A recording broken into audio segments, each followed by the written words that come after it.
The grand chamber of the Glypton Dominion was a monument to logic, a testament to the unyielding principles that had guided their civilization for millennia.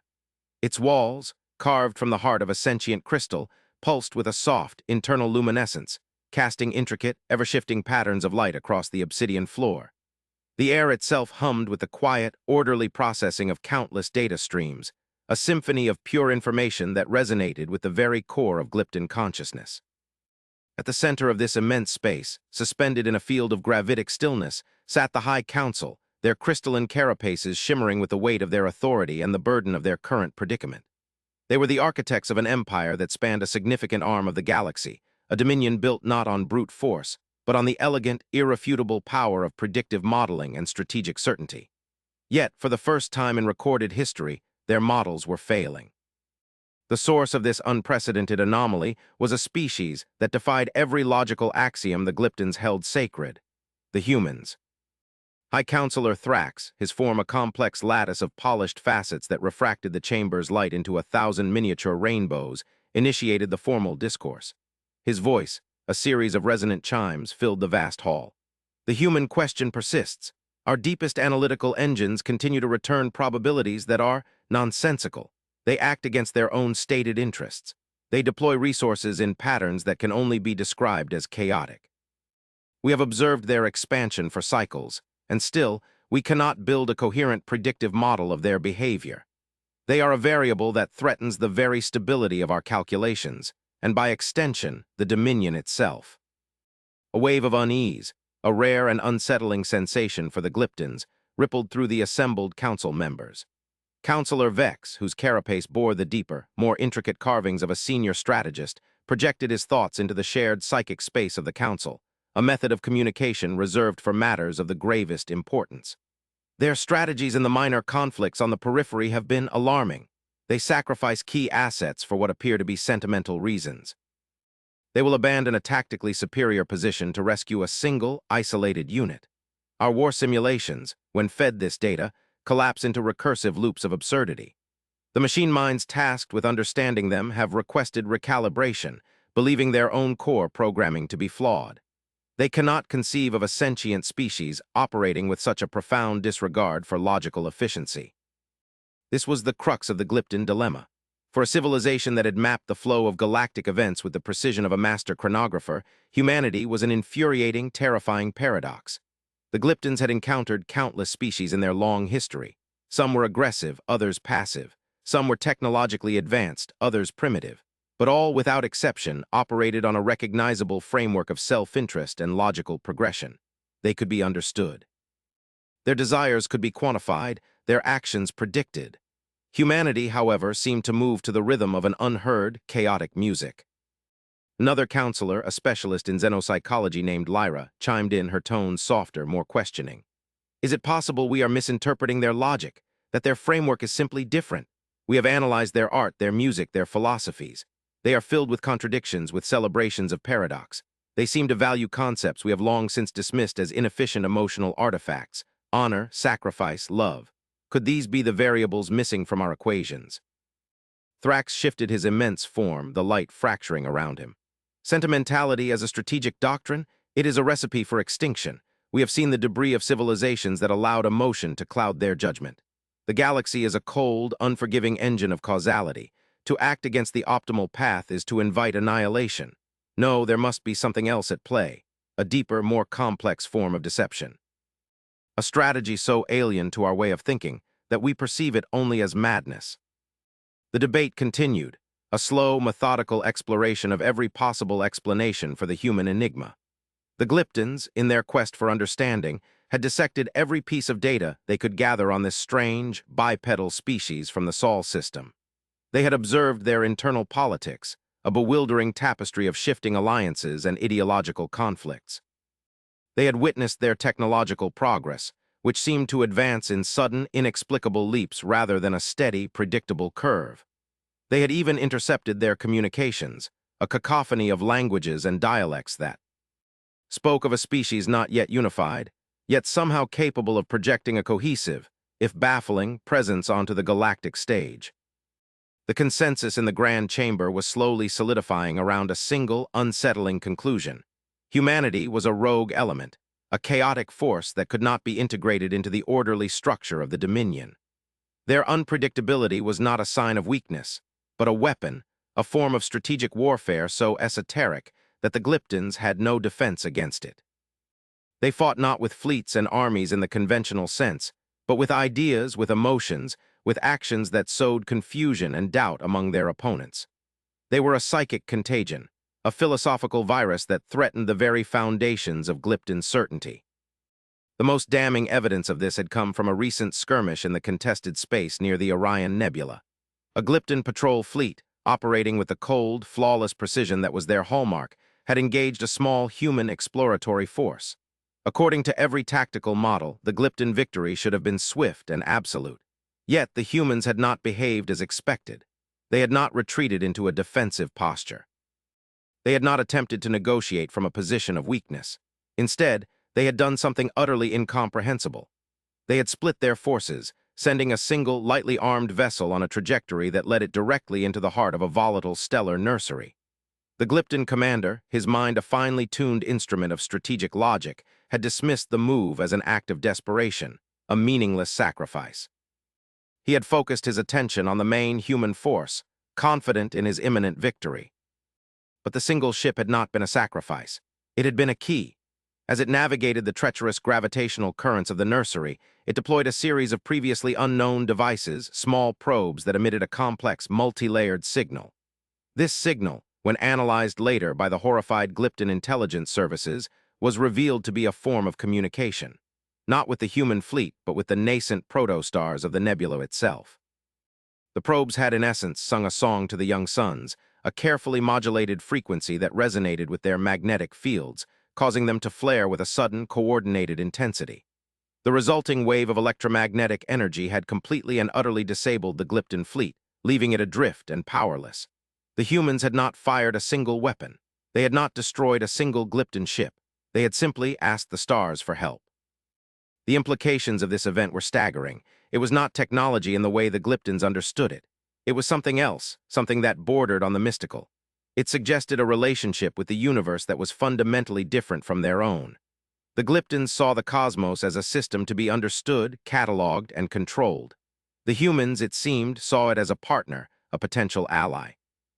They weaponized a nebula, Vex projected, his thought form laced with a profound sense of awe and terror. They did not conquer the environment, they collaborated with it. How do we build a defense against a strategy that can turn the very fabric of spacetime into an accomplice? Silence descended upon the grand chamber, a heavy, oppressive stillness that was more profound than any sound. The shifting patterns of light on the walls seemed to falter, the hum of the data streams to quiet. In that moment, the Glypton High Council, the masters of a logical and predictable universe, were forced to confront a truth that was both terrifying and liberating. They were facing an opponent they could not understand, and in their ignorance, they were vulnerable. "We have underestimated them," Lyra chimed, her voice a soft counterpoint to the growing fear. "We have viewed their emotionality as a flaw, their unpredictability as a weakness. But what if it is their greatest strength? What if their logic is simply of a higher order, one that incorporates variables we have deemed irrelevant?" Thrax considered this. The thought was deeply unsettling, a challenge to the core tenets of his civilization. But the evidence was becoming undeniable. Humanity was not chaotic. They were complex. And in that complexity lay a power that the Glyptons, for all their analytical prowess, could not yet measure. "Then we must engage them," Thrax declared, his resonant tones echoing with a newfound sense of urgency. "Not as a problem to be solved, but as a phenomenon to be understood. We will invite them to the Dominion. We will speak with them. We will look into the minds of these illogical, sentimental, star-singing beings, and we will find the truth of them. For if we do not, they may well be the variable that leads to our final, unalterable obsolescence." The invitation was sent, a formal coded message transmitted across the void. It was an invitation to dialogue, a request for a cultural and diplomatic exchange. To the surprise of the Glyptons, the humans accepted almost immediately, their response devoid of the usual posturing and suspicion that so often characterized first contact between species. They seemed open, eager even. They proposed a meeting point in a neutral system, a place of no strategic value, a gesture of trust that further confounded the Glypton strategists. As the day of the meeting approached, The Dominion was a hive of carefully controlled activity. Fleets were repositioned, not as a threat, but as a prudent, logical precaution. The Grand Chamber was prepared for the arrival of the human delegation. Every known piece of data on human physiology, psychology, and culture was collated and analyzed, yet the picture remained frustratingly incomplete. They were a species of poets and engineers, of warriors and peacemakers. They were capable of acts of breathtaking cruelty and astonishing compassion. They were a living paradox. The human delegation arrived exactly on schedule, their ship a vessel of elegant, understated design that contrasted sharply with the geometric severity of the Glypton fleet that had escorted it into Dominion space. The ship itself was a source of much debate among the Glypton analysts. Its energy signature was unlike anything they had ever encountered, a quiet, stable hum that seemed to draw power not from a conventional reactor, but from the quantum foam of spacetime itself. It was a technology that was, by Glypton calculations, centuries ahead of their own. Yet the humans had never deployed it in any of their observed conflicts. They had kept their greatest strength hidden, a quiet ace held in reserve. This revelation sent a fresh wave of unease through the High Council. The humans were not just unpredictable, they were patient. The first meeting took place in the Grand Chamber. The air crackled with a tension that was almost palpable. The Glypton High Council, in their shimmering, crystalline forms, observed as the human delegation entered. They were unimpressive. Bipedal, soft-skinned, their movements lacking the rigid precision of the Glyptons. They were led by a single individual, an elder of their species with a face lined with the passage of time. He called himself Ambassador Thorn. Thorn was calm, his demeanor radiating a sense of quiet authority that was at odds with his fragile appearance. He met the gaze of the High Council without fear, his eyes, dark and expressive, seeming to take in the entirety of the vast chamber in a single, sweeping glance. "On behalf of the unified peoples of Earth, I thank you for this invitation," Thorn began. His voice, translated through a small, almost invisible device, was steady and clear. "We have observed your civilization for some time, and we have been impressed by your commitment to order and your pursuit of knowledge. We have come to learn and to share." The simplicity of the statement was disarming. The Glyptons had expected a show of force, a display of technological prowess. They had expected demands, negotiations, a careful dance of diplomatic maneuvering. They had not expected sincerity. Thrax, as the leader of the council, responded, his chimes carefully modulated to convey a sense of gravitas and authority. "We too have observed you, Ambassador, and we confess we do not understand you. Your actions are often at odds with your own survival. Your strategies defy logical analysis. We wish to understand the principles that guide you." Thorn smiled, a subtle, fleeting expression that seemed to hold a universe of meaning. "Our guiding principle is simple, High Counselor. It is the belief in the inherent value of all sentient life. We do not see the universe as a system to be conquered, but as a community to be joined. Our strategies are not designed to achieve victory in the conventional sense, but to create the conditions for a lasting peace. Sometimes, that requires us to act in ways that may seem illogical." He then proceeded to explain the incident with the stellar nursery. The single ship had not been sent on a suicide mission. It had been crewed by a team of xenolinguists and astrophysicists. The signal they had transmitted was not a weapon, but a form of communication based on the mathematical language of music. They had not commanded the stars to flare. They had respectfully requested their assistance, and the nascent intelligences of the young suns, in their own mysterious way, had responded. The council listened in stunned silence. The idea of communicating with stars, of treating them as sentient beings, was so alien to their way of thinking that it bordered on heresy. They had always seen the universe as a collection of resources, of physical laws to be exploited. The humans saw it as a chorus, and they had simply learned to sing in harmony with it. "You speak of peace," Vex interjected, his thought form sharp with skepticism, "yet you possess technology that far surpasses our own. The power source of your vessel, it is a weapon of unimaginable power. Why do you not use it to expand your territory, to subjugate those who would oppose you?" Thorn's expression grew serious. "Because power is not the same as strength. The ability to destroy is not a measure of a civilization's worth. We learned that lesson long ago at great cost. We have walked the path of self-destruction, and we have pulled ourselves back from the brink. We have seen the darkness that lies within our own hearts, and we have chosen to embrace the light. Our technology is not a weapon. It is a tool.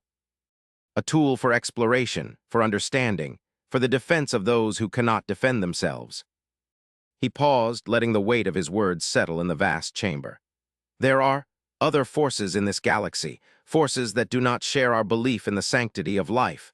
We have encountered them, we have fought them, and we have learned that the only way to defeat an enemy who is driven by hatred is to confront them with a unity they cannot comprehend. And then came the reveal, the moment that would forever alter the course of Glypton history. Thorn gestured to a device his aide was carrying. It projected a holographic image into the center of the chamber. It was a star chart, but not one the Glyptons recognized. It depicted a vast, swirling galaxy, but at its core was a darkness, a void that was not merely the absence of stars, but an active, encroaching blight. "This is a real-time map of our galaxy," Thorn explained, his voice low and somber. "The darkness you see is a force we call the Void. It is a hive-mind intelligence, a collective consciousness that consumes all life, all matter, all energy. It is not an empire, it is a cancer. It does not conquer, it assimilates, and it is moving towards this sector of the galaxy." The Glypton Council stared at the image, their logical minds struggling to process the sheer scale of the threat. Their most sophisticated long-range sensors had detected anomalies, unexplained gravitational distortions, sudden inexplicable extinctions of entire star systems. But they had dismissed them as natural phenomena, as statistical outliers. They had not conceived of a threat so vast, so absolute. "We have been fighting a holding action against the Void for centuries," Thorn continued. "Our unconventional strategies, our illogical actions, they have all been part of a larger plan, a plan to slow the Void's advance, to buy time for the younger races of the galaxy to prepare. We have been a shield, standing between you and the darkness. We have sacrificed our own worlds, our own people, to give you the chance to evolve, to grow strong." The truth of it hit the Glypton Council with the force of a physical blow. The humans were not chaotic. They were not illogical. They were guardians. They were fighting a war on a scale the Glyptons could not even imagine, and they were doing it with a quiet, selfless determination that was both humbling and terrifying. "Why?" Lyra chimed, her voice filled with a profound, aching curiosity. "Why would you do this for us, for races you have never even met?"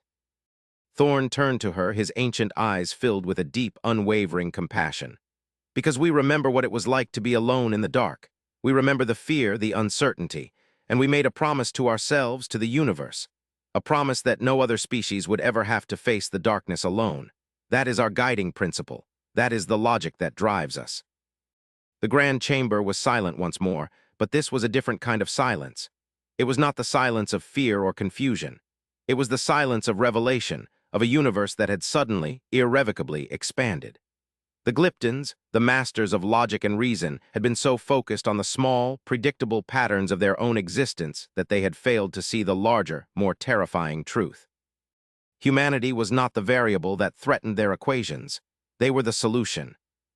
The alliance between the Glypton Dominion and the unified peoples of Earth was forged not in the fire of conquest, but in the crucible of a shared, existential threat. The Glyptons, with their vast industrial capacity and their mastery of logistical and strategic planning, brought a much-needed sense of order and scale to the human war effort. They began to produce ships and technologies based on human designs, their factories working with a tireless, logical efficiency that amazed even their new allies. The humans, in turn, shared their knowledge, their understanding of the Void, and their unique, often paradoxical, approach to warfare. They taught the Glyptons that sometimes the most logical course of action is not the most direct one. They taught them that there is strength in diversity, in adaptability, in the willingness to embrace the unknown. At the heart of this new, combined fleet was the human flagship, the vessel that had so confounded the Glypton analysts. Its name was the Odyssey, and it was more than just a warship. It was a mobile laboratory, a cultural archive, a seed of life capable of terraforming a dead world. And at its core was the quantum foam drive, the technology that allowed it to draw power directly from the fabric of spacetime. The Glyptons, with their new understanding, now saw the Odyssey not as a weapon of unimaginable power, but as a symbol of unimaginable hope.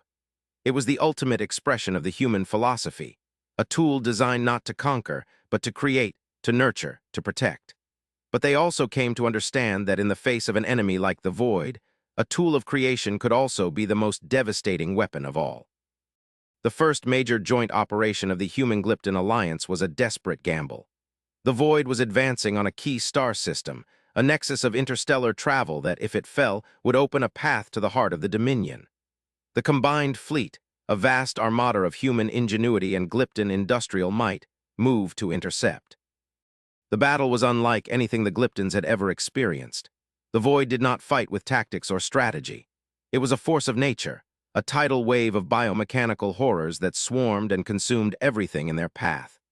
The Glypton fleets, accustomed to orderly, predictable engagements, found their carefully crafted formations breaking apart under the sheer, chaotic pressure of the assault. It was then that the Odyssey moved to the forefront of the battle. It did not fire a single weapon in the conventional sense. Instead, it deployed a series of resonant frequencies, a complex, multi-layered song that was broadcast across the entire system. It was the same technology the humans had used in the stellar nursery, but on a vastly larger, more powerful scale. This was the dangerous ship that the Glyptons had once mocked, a vessel whose true purpose they had so profoundly misunderstood. Its primary weapon was not a beam of energy or a projectile, but a concept.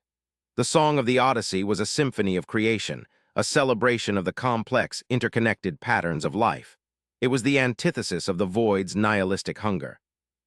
As the song washed over the Void fleet, a strange and wonderful thing began to happen. The biomechanical ships of the enemy began to change. The mindless, consuming hunger that drove them was replaced by something else, a flicker of awareness, a dawning of self.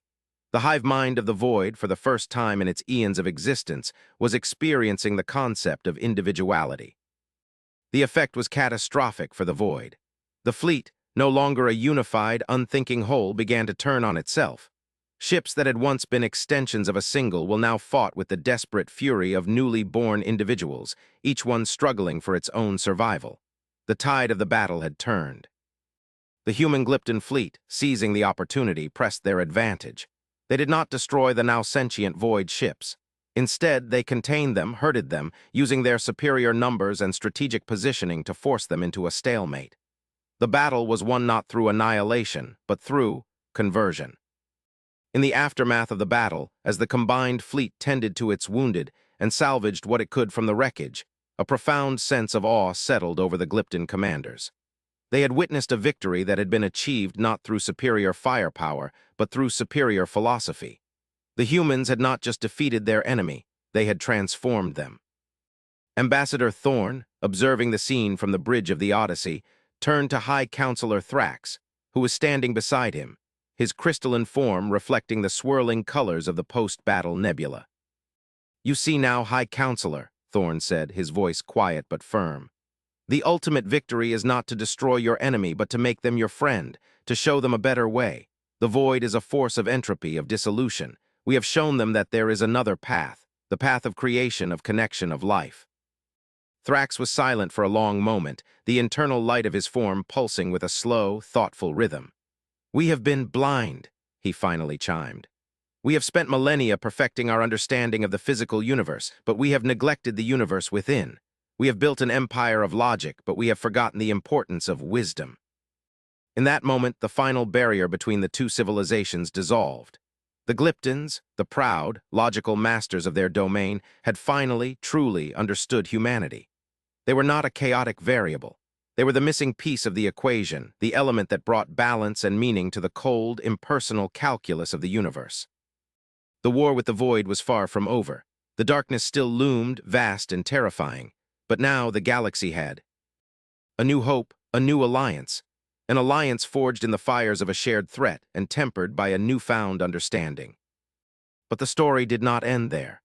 In the weeks that followed the battle, as human and Glypton scientists worked together to study the now sentient Void ships, they made a discovery that would once again reshape their understanding of the universe. Deep within the memory banks of one of the converted ships, buried under layers of hive mind programming, they found something that should not have been there. It was a message, a fragment of a signal, impossibly ancient, that had been absorbed by the Void in its long, mindless journey across the stars. The message was not from any known civilization. It was not written in any known language. It was a complex, multi-layered transmission of pure mathematics, a language that was universal. And it told a story that was both breathtaking and terrifying. It spoke of a time before the Void, before the Glyptons, before the humans. A time when the galaxy was young and was home to a civilization of unimaginable power and wisdom. a civilization that had achieved a level of technological and spiritual evolution that was beyond comprehension. They were the creators, the gardeners of the cosmos. They had seeded life on a million worlds and had watched over their children with a silent, benevolent patience. But they had faced a threat, not from without but from within, a philosophical schism that had torn their civilization apart. One faction had believed in the sanctity of individual consciousness, in the beauty of diversity and free will. The other had come to believe that the ultimate destiny of life was to merge into a single, perfect, unified consciousness. A consciousness that would be free from the pain, the conflict, the chaos of individuality. The message was a warning. The faction that had embraced unity had become the void. They had not been defeated. They had transcended. They had shed their physical forms and had become a being of pure, collective consciousness. And they had begun the slow, inexorable process of perfecting the universe by absorbing all other life into their embrace. The creators, the faction that had championed individuality, had made a choice. They had not fought a war they knew they could not win. Instead, they had scattered themselves to the winds. They had encoded their knowledge, their culture, their very essence into the fabric of the universe itself, into the songs of the stars, the orbits of the planets, the very DNA of the life they had created. And they had left a final message, a message of hope, a message that said that one day their children, the scattered seeds of their legacy, would rise up, that they would rediscover the ancient knowledge, that they would learn to sing the song of creation once more, and that they would, together, confront the void and restore balance to the universe. The final piece of the message was a set of coordinates, a location, a place beyond the known boundaries of the galaxy, in the vast, empty space between the star-flecked arms, a place they called the Last Bastion. On the bridge of the Odyssey, Thorn and Thrax stood side by side, their respective species united in a shared sense of awe and purpose. The war with the void was not just a war for survival. It was a war for the very soul of the universe. A war that had been raging for eons, and they were but the latest soldiers to take up the fight. "They have been waiting for us," Thorn whispered, his voice filled with a sense of wonder that transcended his years. "All this time they have been waiting for us to be ready." Thrax's internal light pulsed with a new, vibrant intensity. "Then we shall not disappoint them," he chimed, his voice ringing with a newfound conviction. "The children of the creators will answer the call, the Glypton Dominion and the unified peoples of Earth, together." The Odyssey, its quantum foam drive humming with a quiet, confident power, turned its prow towards the deep, starless void. The combined fleet of two species, once so different, now so inextricably linked, followed in its wake. They were no longer just an alliance. They were the inheritors of an ancient legacy, the guardians of a sacred trust. They were heading into the darkness, not with fear, but with a sense of purpose. A purpose that had been born in a crucible of misunderstanding and conflict, and that had been forged into an unbreakable bond of unity and hope. They were going to the last bastion. They were going to learn the final secrets of the creators, and they were going to finish the war that had begun at the dawn of time. The universe was larger, more mysterious, and more wonderful than they had ever imagined. And their journey, the great, grand, and terrible journey of all sentient life, was only just beginning.